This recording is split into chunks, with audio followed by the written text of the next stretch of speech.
இந்த ஷார்ட்ல நம்ம பார்க்க போற எஸ்எஸ்சி மேத்தமெட்டிக்ஸ் கொஸ்டின் என்ன அப்படின்னா ஒரு சிம்பிளிஃபிகேஷன் சம் தாங்க. சரிங்களா? இந்த சம் எப்படி சால்வ் பண்ணணும்னா வந்துட்டு இந்த 3ஓட 3 பெருக்கி அது கூட இந்த 1 கூட்டணும், இம்ப்ராப்பரா மாத்திக்கணும். சரியா? அப்ப 3 9, 9 + 1 10/3. இதே போல எல்லாத்தையும் மாத்திக்கோங்க. 6 7 42, 42 + 3 45. டிவைட்ல இருக்கிறதுனால இன்டுவா மாத்தணும் அப்படின்னா நம்ம 7/45 போட்டுக்கணும்.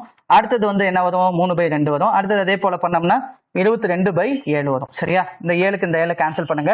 அதே போல 5ஆம் வாய்ப்பாடு அடிச்சீங்கன்னா அது 2 முறை, இது 9 முறை. இந்த 3க்கு 3 கேன்சல் பண்ணுங்க, இந்த 2க்கு 2 கேன்சல் பண்ணுங்க. அப்ப 22/9 தான் இந்த p பவர் 1/2னா ரூட் ஆஃப் pன்னு அர்த்தம். அப்ப என்ன வந்தா ஹோல் ஸ்கொயர் ஆயிரும். சரியா? அப்ப இதை ஸ்கொயர்ல இருந்து வெளியே எடுத்தோம்னா 484/81. சரியா? இதான் வந்துட்டு ஸ்கொயர் பண்ணா ஆன்சர் வரும். அப்ப இந்த கொஸ்டினுக்கான ஆன்சர் இதாங்க.